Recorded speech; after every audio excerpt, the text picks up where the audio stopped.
All right, everyone. Good morning. It is March 19th. It is Wednesday, and it's an all new episode of Wake Up with Georgio Says. Let's get into it. Wake up with Georgio Says.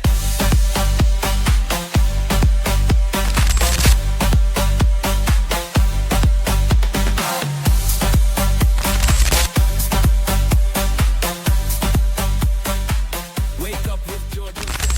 All right. I hope everyone's doing well on this Wednesday morning. And don't worry, I will be recapping Real Housewives of Beverly Hills for you guys on a separate video.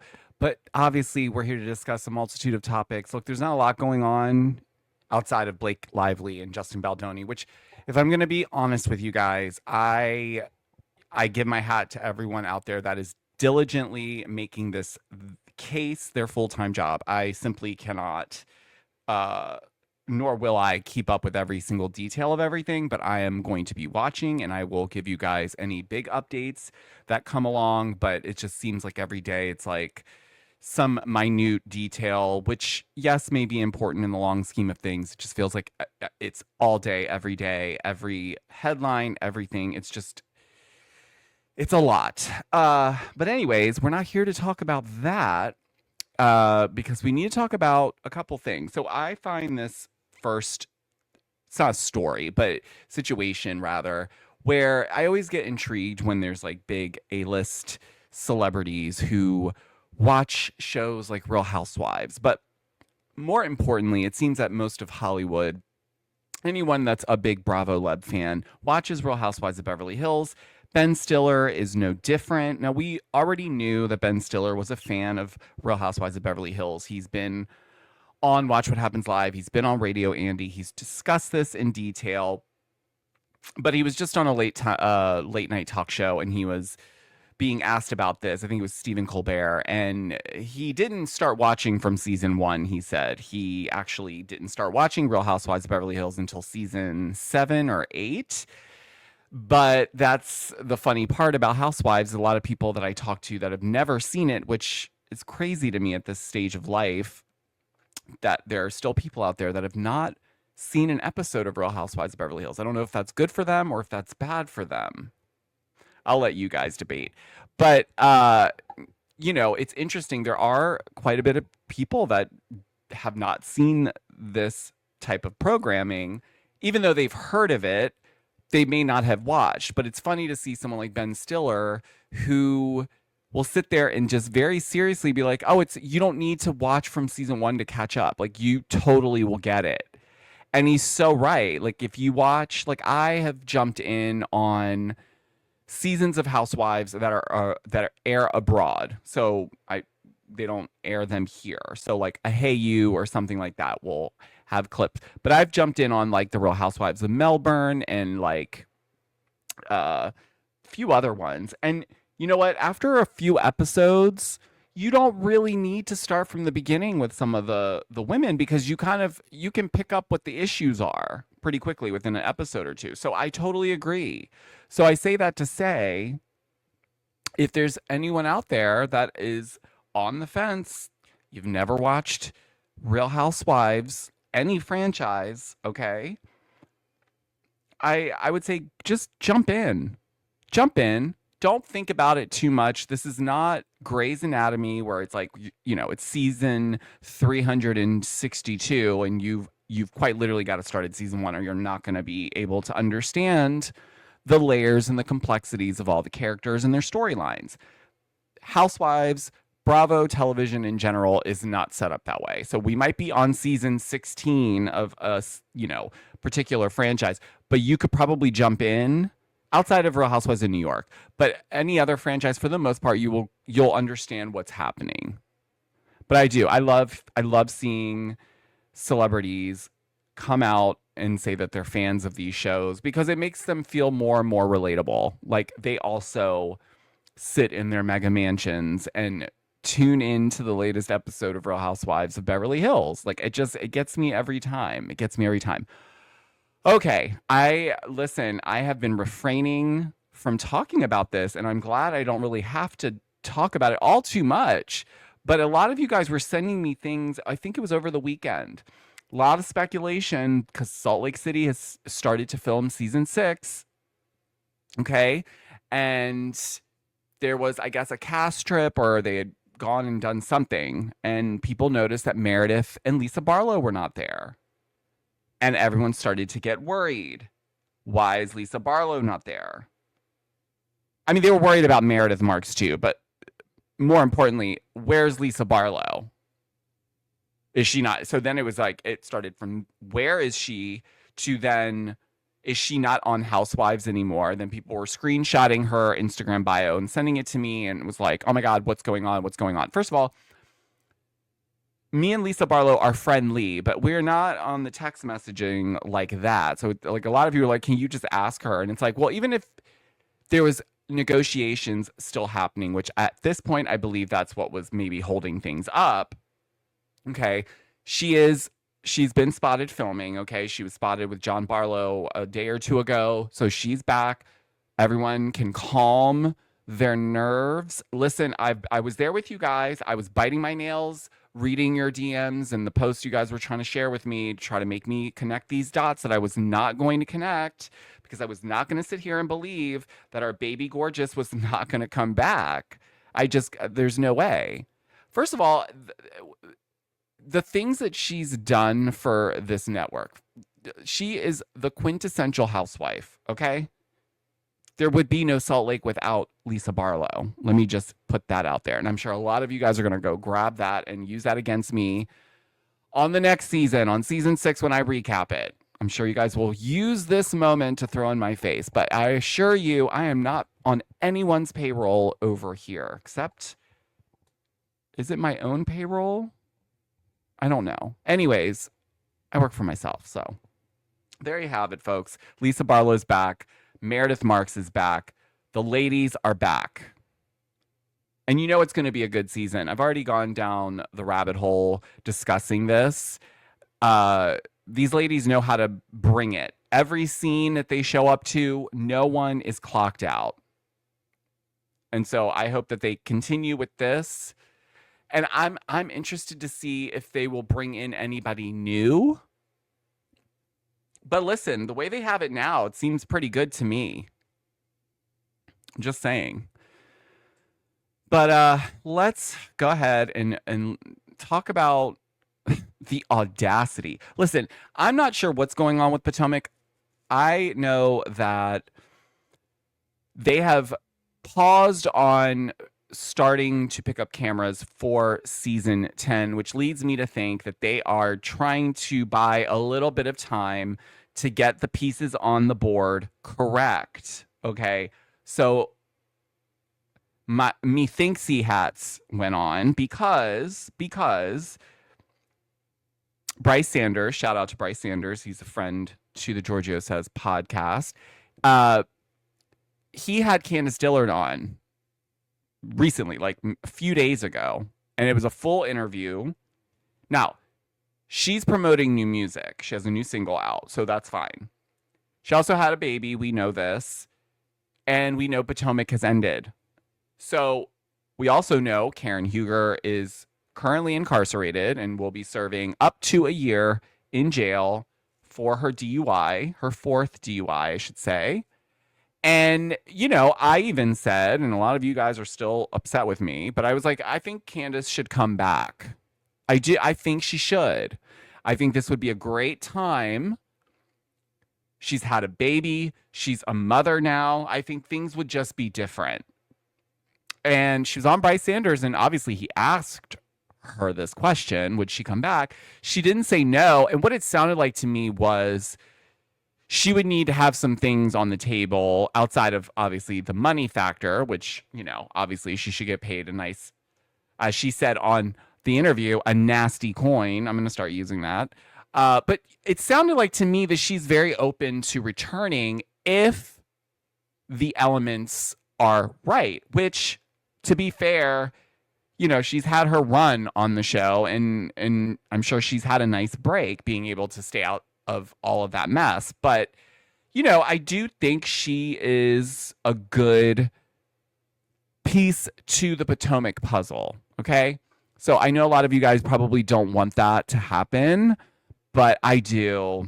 Yeah, I do. I do. I think, and I do think if they do right by Candace, that we will see her for season 10. I'm just saying. I think all of that was, this is how it goes in my head.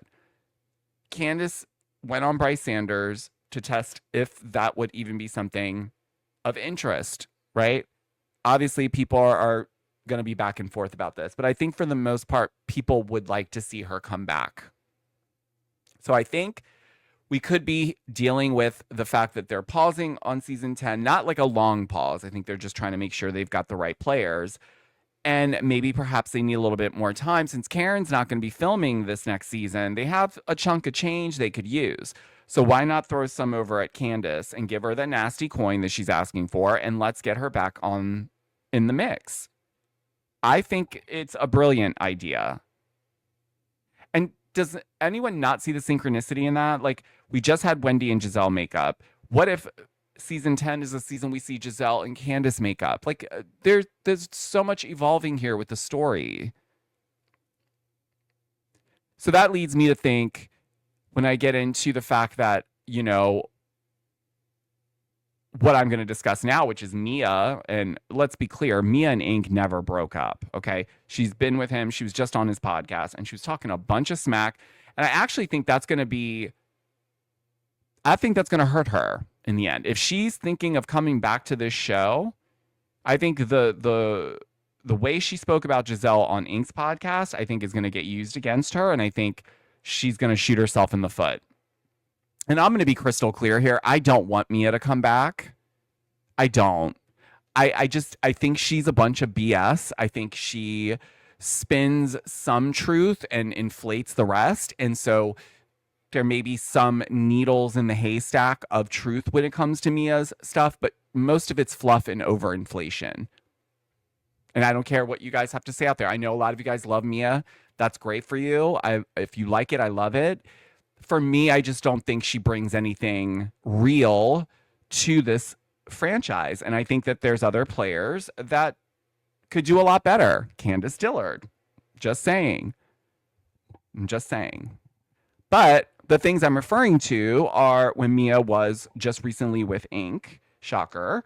She was on the podcast and she was talking about the past season and why she walked off the reunion stage. And then she went on to say that she was going to knock the brakes off Gizelle's head. Now, those are some strong words. And any other situation, if someone would have said that on camera or in any other way, I'm pretty sure it would get used against them as a threat to assault someone. I mean, listen, we've had the gamut of threats on Housewives where people have taken things and run with it. But this is actually a threat because she was basically saying, like, Gizelle only talks that way because there's camera, because there's production, because she's on a show, right? So obviously, like, in that situation, she feels much more comfortable to say the things that she said. But in those moments that Mia's referring to, let's be clear. She was just holding you accountable and being honest about the way it came off. Because another truth, I don't know if Mia realizes this, but it wasn't just Gizelle that felt that way. The entire audience and Essence Magazine felt that way. So, yeah, does Gizelle probably do a little bit more because the cameras are around? Yeah, but that's what everyone's supposed to do. This is not a fighting show. But if you are that angry, then don't let your kids be a part of your storyline.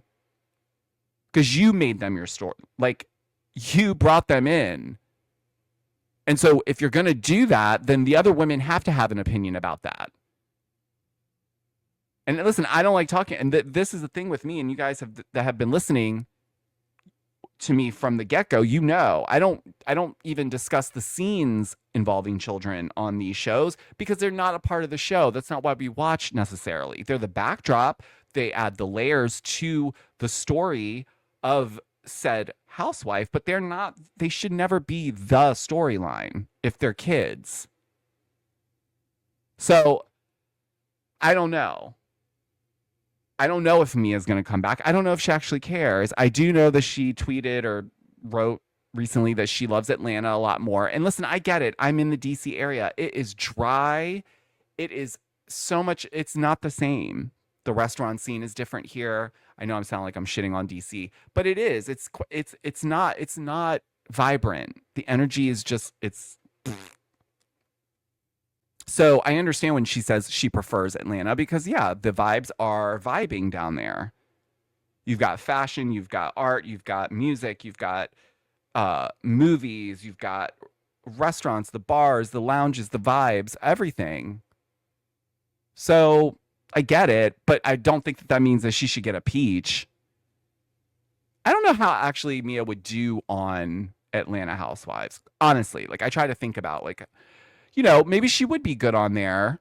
Maybe she would fit in more with some of the ladies, or maybe she would feel more understood. But then I'm like, I don't know. I feel like they would eat her up and spit her out.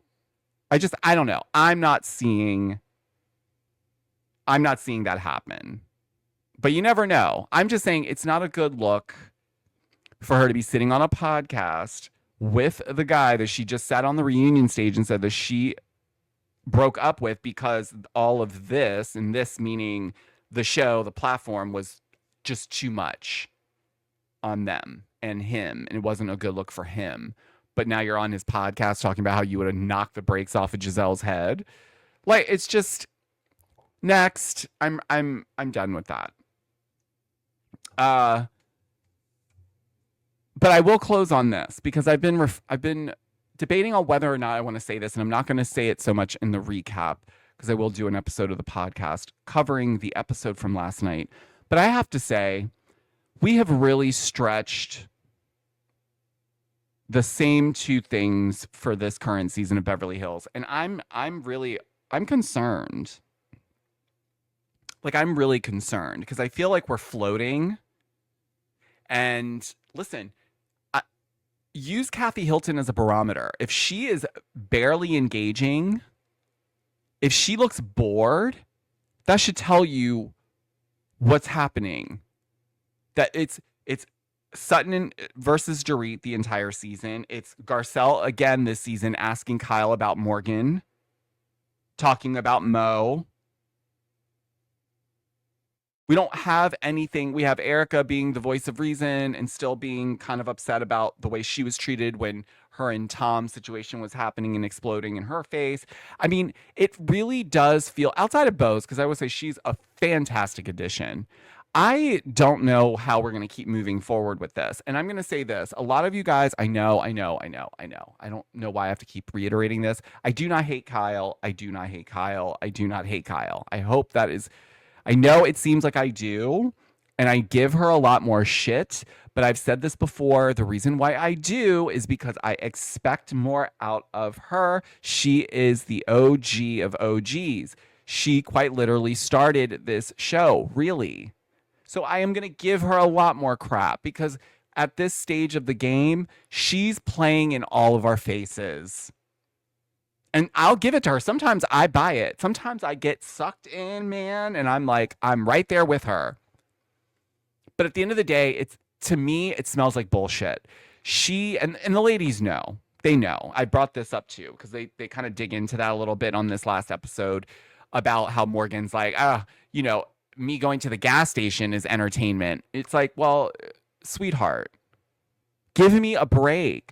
You are not fooling anyone thinking that the paparazzi are just waiting at every location, coffee shop, gas station, mini mart, in hopes that you, Kyle, are going to show up. And hope also that you show up with Morgan. Even though we've seen you guys photograph 5 million times, we've seen Mauricio, 7, 8 times throughout the last 2-3 years be pictured with different women.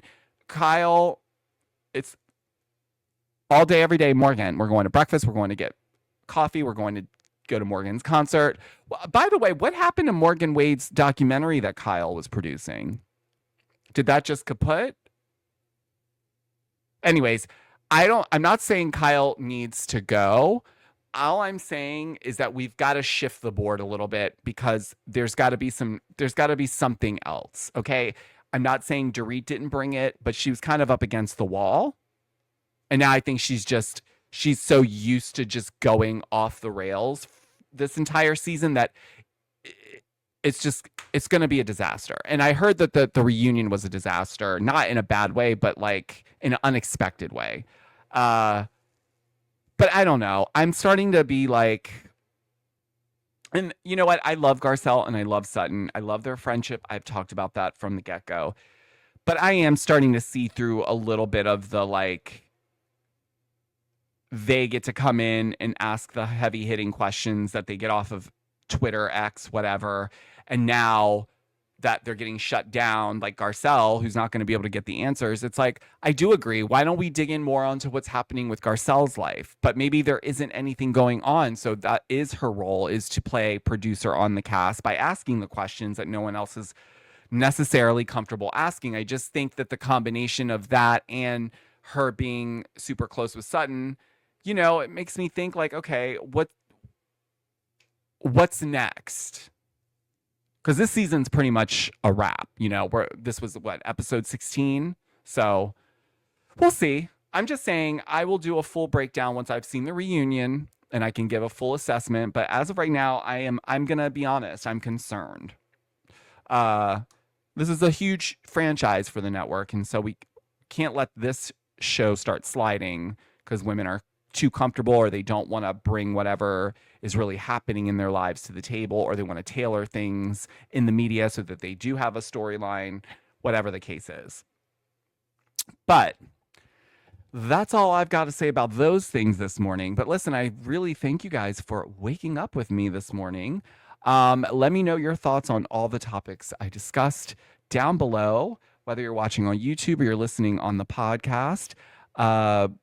Yeah, share your thoughts. I always love reading what you guys have to say about specifically the Beverly Hills cast, because you guys are very flavorful about your opinions. But anyways, thank you guys for tuning in, and check out my Real Housewives of Beverly Hills recap episode, which will be out a little bit later today. And until the next episode, guys, I will talk to you on the next one. Bye. Wake up with Georgio says.